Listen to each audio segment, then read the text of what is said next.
Hello everybody. For anybody who clicked on this video, I don't know how many people are interested in it, but I wanted to put it up so I would have it for future reference for myself. Today is Friday, February 13th, but I did this card pull for myself yesterday on the 12th because I'm just feeling all kinds of different energies coming in, I believe because of the year of the fire horse, and we're having an eclipse on that same day, the 17th. So I've been feeling, stuff has been going on at work, at my outside job.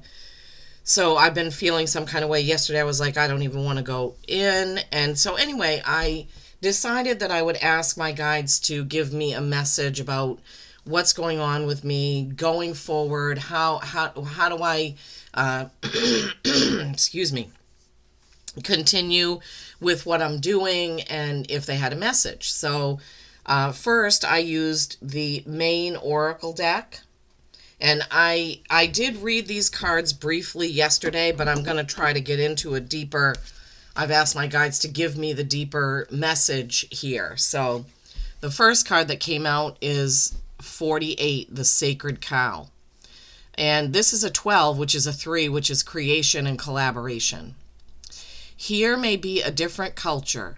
One's environment informs one's worldview. Here, too, may be hidebound opinions declaring dogma and tin gods off limits. So when I feel into this card, it's telling me what I feel about it is that my environment is kind of dictating my feelings, thoughts, and etc. Now, for me, I feel like I have a really good environment. This room that I read in is full of crystals and sprays and everything that I use in my spiritual business, right? And it's also telling me hidebound. Hidebound, I believe, is something that's wrapped up in a hide, so to speak. I think it's an old-fashioned word, right? That tight opinions, that somebody's really got an opinion. Declaring that dogma and tin gods are off limits. Well, good, because I don't want anything to do with those. So that was the first card, and we'll see how the message unfolds. So that was a 12, which pairs down to a 3. The next card is 35. That's an 8. The House. Here is where you live, dear heart.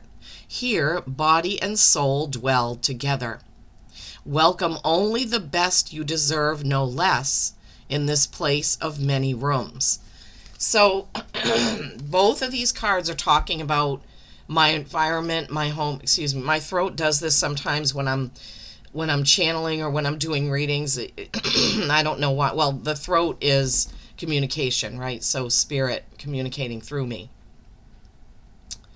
So this message is telling me not to get involved with dogma or false gods. It's telling me that I need to be careful about my environment.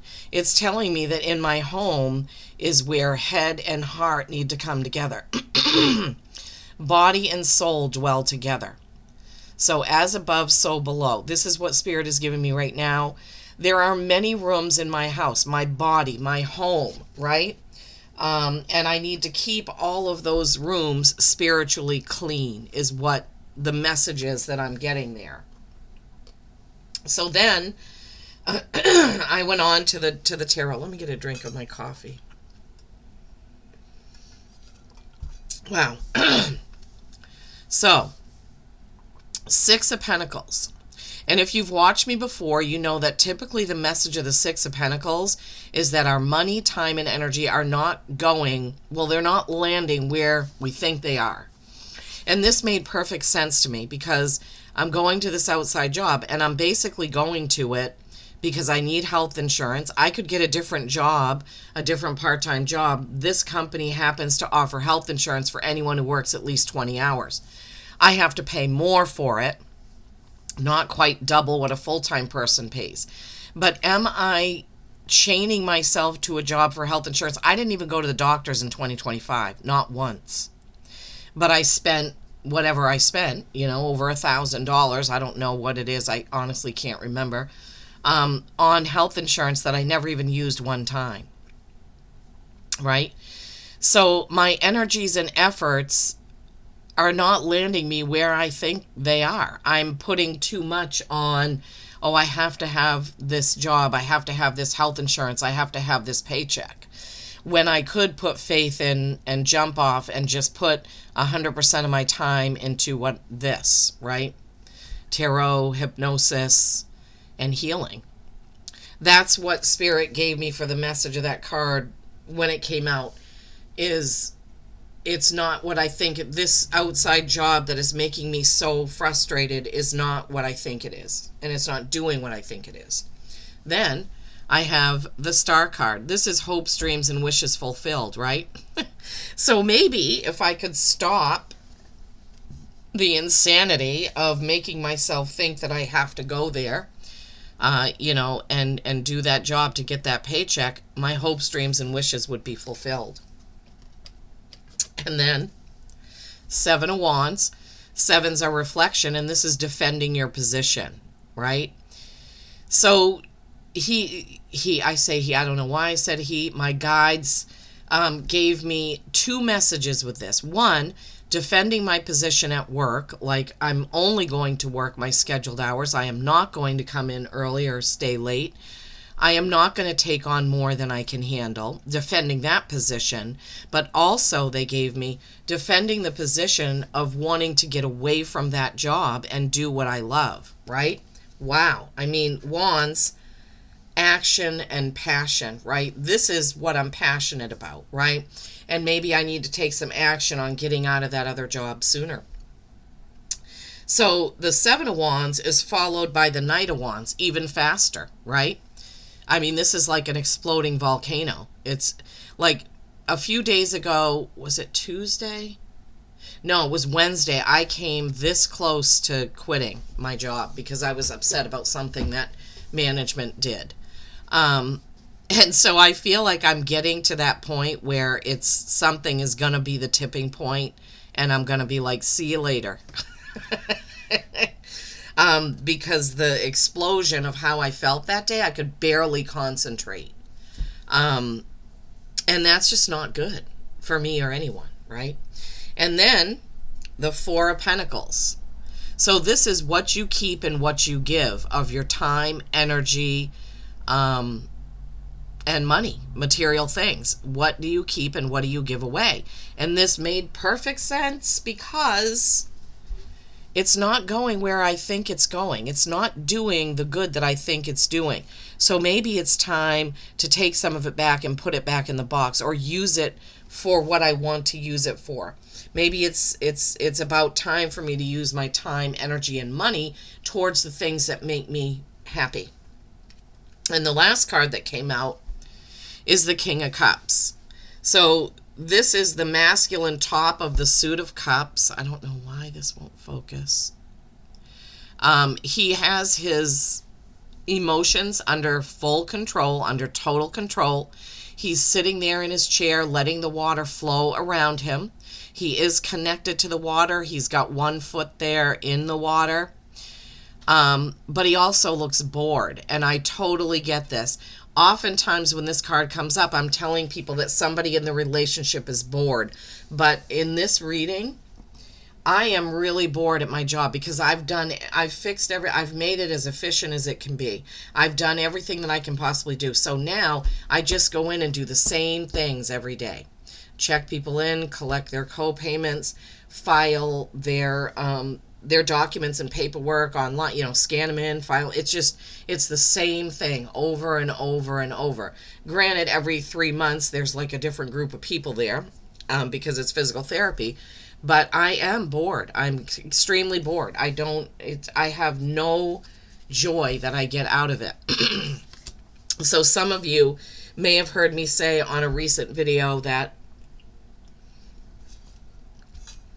Chris over at Minnow Pond Tarot did a Sagittarius reading, and in that reading he talks about not wanting to go to work or working at an outside job and not liking it and whatnot. Hi, Frankie, kitty. Hi, my 7-month-old Frankie kitty. And he said, you've got to find something to like about it. Like he said, I don't care if it's just your pens. If you really like your pens, then focus on that. Whatever it is that you can focus on that makes you feel good about anything or gets you out of that. And I'm paraphrasing here. And I was like, wow, I am obsessed with G2 pens. I think I showed this on that video. And I have every color of the rainbow. And I bought a set and took it to work. So now whenever I feel that feeling coming on, I try to go, oh man, I love those pens. I'm so lucky to have those pens. And, this is good that I'm getting a paycheck, whatever, But that takes a lot of effort and energy to do that. So I don't like it. And then from the Healing Spirits Oracle by Gordon Smith, I love this card. Lost but never alone. Number 13, which is 4, stability. And that's kind of how I was feeling, or how I am still feeling a little bit, right? Like, oh my goodness, can we just get on with this? Can I just move on with my business? And so I know I'm not alone. I know my guides are with me. That spirit photograph right here told me all I needed to know. When I had that done, Julie Gray does those spirit photographs, and in that one I was doing exactly what I do when I call my guides in. I'll try to show you the picture without knocking everything over, which is putting my hands out, and this showed up and it's like a portal opening. It was the weirdest thing. The room that we were in was completely black, and then she uses some, what are they called, fiber optic, like light sticks or whatever. It's hard to explain how she does it, but even she was like, I have no idea how that would have happened, because she wasn't doing anything up there. And then I don't know if it was like a week later or sometime later, I was getting a picture out of the pictures on my cell phone, and this picture was in my cell phone. So this is almost the same picture, right? But it's in my reading room, right here where I'm sitting. These right here are the shutters that are behind me. I have those on the door, and I have them on the window. This right here looks like the outline of my cell phone. So Spirit was showing me that, well, there was no way I could have taken this with that phone. And they were showing me, yes, we're here. And yes, you are connected. And yes, we are coming to you through that portal. All right, I can't put that up there right now. So whenever, and I have this typically tacked up right in front of me to remind me that I am connected and that my guides are with me.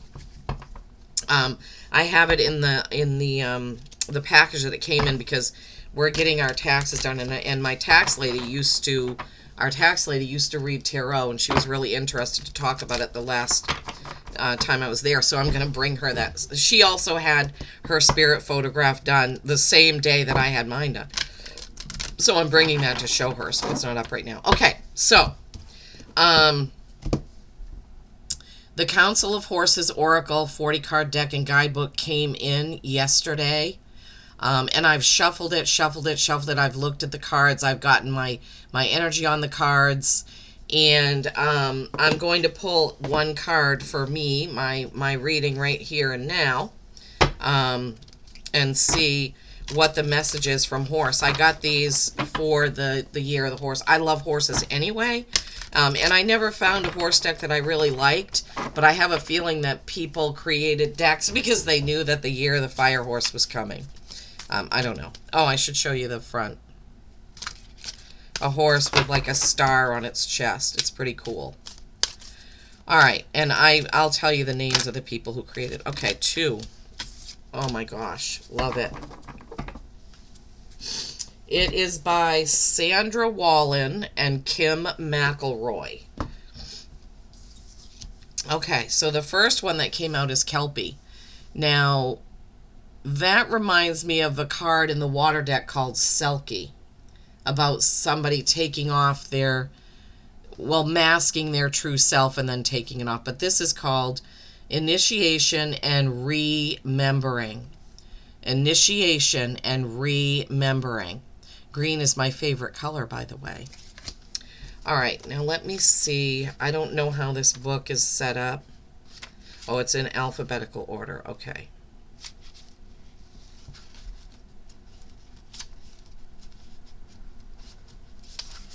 Kelpie. Oh my gosh, look how long. Okay, I'm going to have to shorten this. I'm not going to read this whole thing. Okay. Dismemberment, symbolic death, and reemergence. And in this book, it has a message for humankind. Sometimes it is necessary to disappear from your external world to reclaim your internal one. Message for horsekind. Release all that has held you captive so you can remember and embody your true form. So horsekind, I consider myself because I'm a Sagittarius, right? Wow. I'll get more into the book and read more about these as I go along, but it's almost like a death and rebirth card. I love that. Wow, wow, wow. Okay. And then another green card. Beautiful, beautiful Pegasus. Flowing with inspiration. Just look at that. Just looking at that card makes me feel good, makes me feel loved. Wow, Pegasus. I used to have a sweatshirt with Pegasus on it, and I also, somebody sketched a beautiful Pegasus for me that I still have. Okay, Pegasus.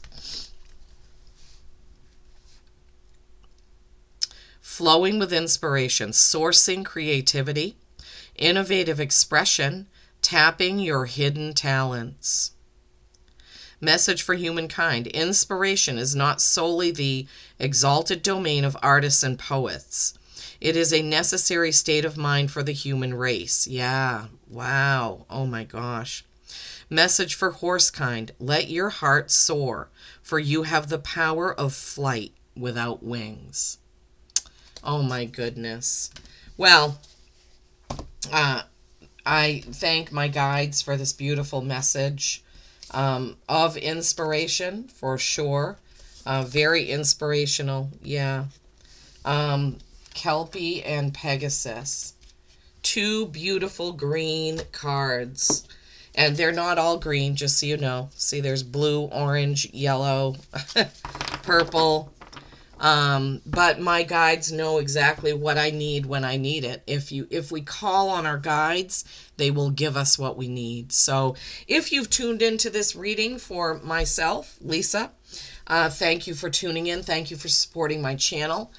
If you would like a personal reading with me, all you have to do is email me. And I can either do it live on Zoom, or I can pre-record a message for you and send you a private link. All the information is in the description box. Thank you so much. Peace and kindness every single day. I love you all.